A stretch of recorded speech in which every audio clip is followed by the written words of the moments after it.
ഗൗതം, ബംഗാൾ കടുവയുടെ പല്ലടിച്ചു പൊട്ടിച്ചിരിക്കുകയാണ് ഒരു ഇമാം. ഓൾ ഇന്ത്യ ഇമാം അസോസിയേഷനിലെ ഇമാമാണ് മൗലാന സാജിദ് റാഷിദി. അദ്ദേഹമാണ് മമതയുടെ കുംഭമേളയുടെ അവഹേളനത്തിൽ നല്ല ഒന്നാം തരം ചെകിട്ടത്തടി കൊടുത്തിരിക്കുന്നത്. എന്താണ് വിശദാംശങ്ങൾ? മമത ഒരു കാര്യം കൂടെ അതിന്റെ കൂടെ, സാധാരണ ഈ മുസ്ലിങ്ങൾക്ക് അല്ലെങ്കിൽ സുഡാപ്പികൾക്കാണ് കുംഭമേള എന്ന് കേൾക്കുമ്പോൾ കുരുപൊട്ടുന്നത്. ഇവിടെ ഹിന്ദുവായ മമതയ്ക്ക് കുരുപൊട്ടിയപ്പോൾ ഒരു മുസ്ലിം പണ്ഡിതൻ അതിനെ തിരുത്തുകയാണ്. മമതാ ബാനർജി പറഞ്ഞത് മൃത്യു കുംഭമാണ് നടക്കുന്നത് തുടങ്ങിയ രീതിയിലാണ്, വളരെ വല്ലാത്ത രീതിയിലുള്ള അധിക്ഷേപമാണ് മമതാ ബാനർജി നടത്തിയത്. അതായത് നമുക്കറിയാം, കഴിഞ്ഞ ദിവസങ്ങളിലൊക്കെ പല രീതിയിലുള്ള റിപ്പോർട്ടുകൾ പുറത്തു വന്നിട്ടുണ്ടായി. ഈ കുംഭമേളയിലെ വെള്ളത്തിൽ ഈ കോളി അടക്കമുള്ള ബാക്ടീരിയകൾ പ്രകടമായിട്ട് കാണപ്പെടുന്നുണ്ട് എന്നുള്ളത്. ഇത് യഥാർത്ഥത്തിൽ സുഡാപ്പികൾ എടുത്തിട്ട് വ്യാപകമായ രീതിയിൽ പ്രചരിപ്പിച്ചിട്ട് ഒരു വല്ലാത്ത ആഹ്ലാദം അവർക്ക്. ഈ കുംഭമേളയിൽ ഈ കോളി കണ്ടിട്ടുണ്ട് എന്ന് പറയുമ്പോൾ സുഡാപ്പികളുടെ ഹൃദയത്തിൽ നിന്നൊരു പൊട്ടിച്ചിരിയും ആഘോഷവും ആ ഒരു സന്തോഷവും ഒരു കണക്കിന് ഇത് സത്യമാണ്. ഈ കോളി ബാക്ടീരിയ കണ്ടിട്ടുണ്ട്. കാരണം അത് സ്വാഭാവികമായിട്ടും ഇത്രയും ആളുകൾ വരുമ്പോൾ അത്തരത്തിലുള്ള സംഭവങ്ങളൊക്കെ അവിടെ ഉണ്ടാവും എന്നുള്ളൊരു യാഥാർത്ഥ്യമാണ് എന്ന് സുഡാപ്പികൾ ആദ്യം തിരിച്ചറിയാം. പക്ഷേ വളരെ കൃത്യമായ രീതിയിലുള്ളൊരു ശുചീകരണ പ്രവൃത്തികളാണ് അവിടെ യു പിയിൽ യോഗി ആദിത്യനാഥ് സർക്കാരിൻ്റെ ഭാഗത്ത് നിന്ന് ഉണ്ടാവുന്നത്. അത്രയും അധികം ഏതാണ്ട് 15,000-ഓളം സാനിറ്റൈസേഷൻ വർക്കേഴ്സ്, അതോടൊപ്പം തന്നെ മറ്റ് പല രീതിയിലുള്ള ആധുനിക സജ്ജീകരണങ്ങളും ഉപയോഗിച്ചുകൊണ്ടാണ് ഈ 10,000 ഏക്കർ ഉള്ള ഈ കുംഭമേള പ്രദേശത്തെ അത്രയും വലിയ രീതിയിൽ വൃത്തിയാക്കുന്ന പ്രവൃത്തികൾ ചെയ്യുന്നത്. ഓരോ മണിക്കൂറിലും ഇടപെട്ടിട്ട് ഏകദേശം 10,000-ഓളം അടങ്ങുന്ന ശുചീകരണ തൊഴിലാളികളാണ് അവിടെ വർക്ക് ചെയ്യുന്നതെന്നുള്ളൊരു കാര്യം നമ്മൾ തിരിച്ചറിയണം. അപ്പോൾ ഇത്തരത്തിലുള്ള ഒരു വലിയ മാമാങ്കം നടക്കുമ്പം ഇത്തരത്തിലുള്ള ചില കാര്യങ്ങളൊക്കെ വളരെ സ്വാഭാവികമായിട്ടും രൂപപ്പെടുന്ന ഒരു സംഗതികളാണ്. പക്ഷെ അതിനെ എത്ര ഭംഗിയായിട്ട് അതിനെയൊക്കെ പരിഹരിച്ചുകൊണ്ട് നീങ്ങുന്നു എന്നുള്ളതാണ് ഏറ്റവും വലിയൊരു ക്രെഡിറ്റ് എന്ന് പറയുന്നത്. പക്ഷെ ഈ സുഡാപ്പികൾ വളരെ മനഃപൂർവ്വം, സുഡാപ്പികൾ മാത്രമല്ല കമ്മികളും വളരെ മനഃപൂർവ്വമായിട്ട് ഇത്തരത്തിലുള്ള ഹിന്ദു ഉത്സവങ്ങളെ അധിക്ഷേപിക്കുക, ആ അധിക്ഷേപത്തിലൂടെ കിട്ടുന്ന ഒരു ലഹരി ഉണ്ടല്ലോ, ആ ലഹരിയിൽ സന്തോഷം പ്രകടിപ്പിക്കുക തുടങ്ങിയ കാര്യങ്ങളാണ് സോഷ്യൽ മീഡിയയിൽ അടക്കം ചെയ്യുന്നത്. അതായത് കുംഭമേളയിൽ പങ്കെടുത്തുകൊണ്ട് ഏതെങ്കിലും ഒരു പോസ്റ്റുകൾ സോഷ്യൽ മീഡിയയിൽ പങ്കുവെക്കുകയാണെങ്കിൽ അതിൻ്റെ താഴത്ത് വന്നിട്ട് കമൻ്റ് എഴുതുക, നിങ്ങൾ തീട്ടം ചവിട്ടിയോ എന്നൊക്കെ രീതിയിൽ വളരെ മോശപ്പെട്ട രീതിയിൽ ഉള്ള ഭയങ്കര പറയാൻ പോലും അറപ്പ് ഉളവാക്കുന്ന രീതിയിലുള്ള കമൻറ്റുകളാണല്ലോ അവർ രേഖപ്പെടുത്തുന്നത്.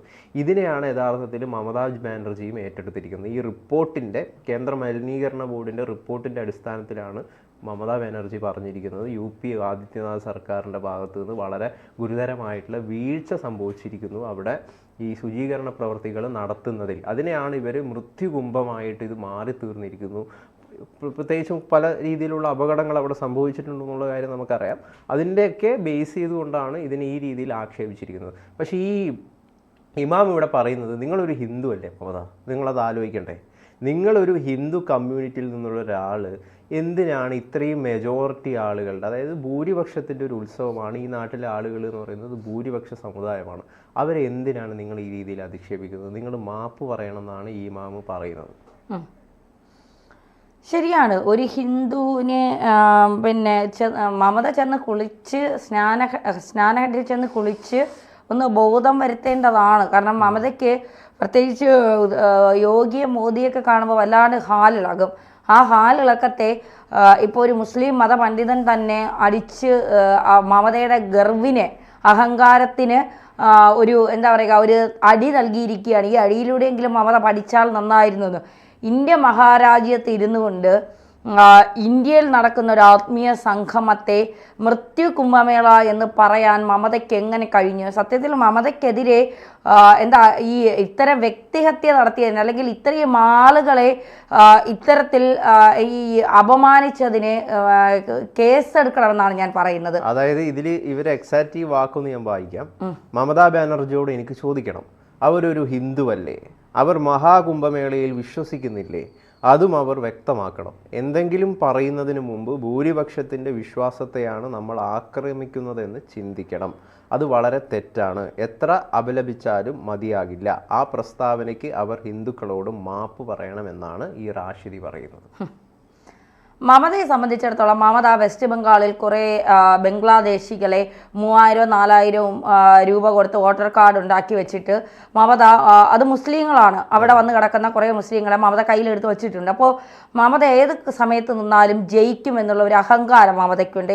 എനിക്ക് ഹിന്ദുക്കളുടെ ആവശ്യമൊന്നുമില്ല, എനിക്ക് നമ്മുടെ ഇന്ത്യ മഹാരാജ്യത്ത് എങ്ങനെയും മോദി സർക്കാരിനെ തകർക്കുക, അല്ലെങ്കിൽ യോഗി ആദിത്യനാഥിനെതിരെ പരാമർശങ്ങൾ നടത്തുക, ഇന്ത്യ വിരുദ്ധ പണികൾ ചെയ്യുന്നവരെ പ്രോത്സാഹിപ്പിക്കുക, ഇതാണ് എൻ്റെ ലക്ഷ്യം. അത് ഞാൻ മുന്നോട്ട് കൊണ്ടുപോകുന്നുണ്ട്. ഏത് തരത്തിൽ വിജയിക്കാൻ എനിക്കറിയാം. കുറേ ബംഗ്ലാദേശികളുള്ളിടത്തോളം കാലം ഞാൻ തോൽക്കില്ല എന്നുള്ളൊരു അഹങ്കാരത്തിന് പുറത്ത് മമത ചെയ്യുന്ന ഇത്തരം നെറികെട്ട ഇത്തരം കാര്യങ്ങൾ അംഗീകരിക്കാൻ കഴിയില്ല എന്നുള്ളതൊരു യാഥാർത്ഥ്യം തന്നെയാണ്. പക്ഷേ തിരുത്താൻ ആളില്ല എന്നുള്ളതാണ്. മമതയെ ഇങ്ങനെ കെട്ടഴിച്ച് വിട്ടിരിക്കുകയാണ് കേന്ദ്ര സർക്കാർ എന്ന് പറയുന്നത്. എനിക്ക് പലപ്പോഴും അങ്ങനെ തോന്നിയിട്ടുണ്ട് മമതയുടെ പല പ്രസ്താവനകളും. പക്ഷേ പശ്ചിമ ബംഗാൾ പിടിക്കാനുള്ള എല്ലാ തന്ത്രപ്രധാനമായിട്ടുള്ള ആസൂത്രണങ്ങളും അണിയറയിൽ നടന്നുകൊണ്ടിരിക്കുന്നുണ്ട്. മമതയെ വലിച്ചെടുത്ത് പുറത്താക്കുന്നതാണ് കേൾക്കുന്നത്.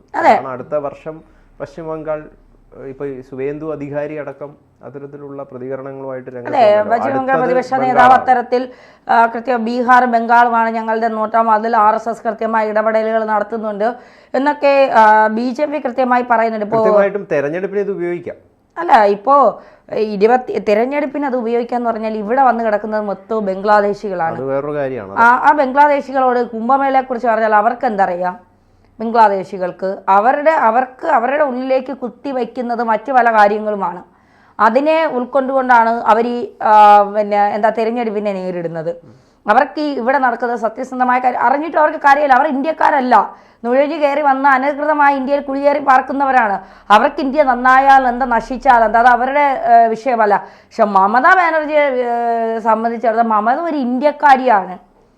ഇന്ത്യയിൽ നിന്നുകൊണ്ട് വിധ്വംസ പ്രവർത്തനങ്ങൾ ചെയ്യുന്ന മമതയ്ക്കെതിരെ എന്തുകൊണ്ട് കേന്ദ്ര സർക്കാർ കൃത്യമായ ആക്ഷൻ? ഞാൻ പറയുന്നത് മമതാ സർക്കാരിനെ പിരിച്ചുവിട്ടിട്ട് അവിടെ രാഷ്ട്രപതി ഭരണം വരണമെന്നാണ്. എന്നിട്ട് അനധികൃതമായി കുടിയേറ്റം നടത്തിയവരുടെയൊക്കെ ലിസ്റ്റ് എടുത്ത് എല്ലാത്തിനെയും അവിടെ നിന്ന് പുറത്താക്കിയിട്ട് ക്ലീൻ ആക്കണം പശ്ചിമ ബംഗാൾ എന്നുള്ളതാണ്. പശ്ചിമ ബംഗാൾ ക്ലീൻ ആക്കിയാൽ അവിടെ ആരോ ഭരിക്കട്ടെ, BJP കോൺഗ്രസോ CPM ആരോ ഭരിക്കട്ടെ, അതൊരു പ്രശ്നമുള്ള കാര്യമല്ല. പക്ഷെ ആര് ഭരിച്ചാലും ബംഗാൾ ക്ലീൻ ആകണം. മമതയുടെ ബംഗാൾ അഴിഞ്ഞാട്ടത്തിന്റെ അക്രമത്തിന്റെ ഒരു ബംഗാളായി മാറിയിരിക്കുന്നു. ഇതിലിപ്പം വന്നൊരു കമന്റ് ആണ് ഇത്. ആ കമന്റ് ഇങ്ങനെയാണ് വായിക്കുന്നത്, അതായത് മമതയുടെ നാവറക്കാൻ ബംഗാളിൽ ആരുമില്ലേ, അതിന്റെ അഹങ്കാരമാണ് മമത കാണിക്കുന്നത്. അത് തന്നെയാണ് നമ്മൾ തുടക്കത്തിൽ പറഞ്ഞത്.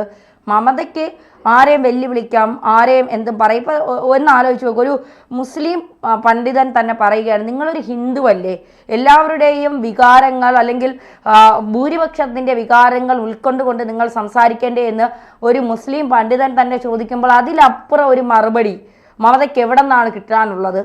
മമത നാണം കെട്ടില്ലേ എന്നാണ് ഞാൻ ചോദിക്കുന്നത്. കാരണം ഒരു മുസ്ലിമാണ് പറയുന്നത് കുംഭമേളയെ നിങ്ങൾ അംഗീകരിക്കാത്തത് എന്തുകൊണ്ട്? നിങ്ങളൊരു ഹിന്ദുവല്ലേ.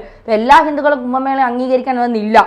പക്ഷേ ഒരു ആത്മീയ ആചാരത്തെ അവഹേളിക്കുമ്പോൾ ആ അവഹേളനം നമ്മുടെ രാജ്യത്തെ കൂടി അവഹേളിക്കുന്നതിന് തുല്യമാണെന്ന് മമത ഓർക്കുന്നില്ല. അവിടെയാണ് മമതയ്ക്ക് ബുദ്ധിയില്ലായ്മ എന്ന് പറഞ്ഞു വെക്കുന്നത്. എന്തായാലും ബംഗാൾ കടുവയുടെ നാവറുക്കാൻ അല്ലെങ്കിൽ പല്ലടിച്ചു തെറിപ്പിക്കാൻ ഒരു ഇമാമെങ്കിലും വന്നല്ലോ എന്നോർത്ത് സന്തോഷിക്കും. ആ ഇമാമിനെ ഓർത്ത് നമ്മൾ സന്തോഷിക്കുന്നു. തീർച്ചയായിട്ടും.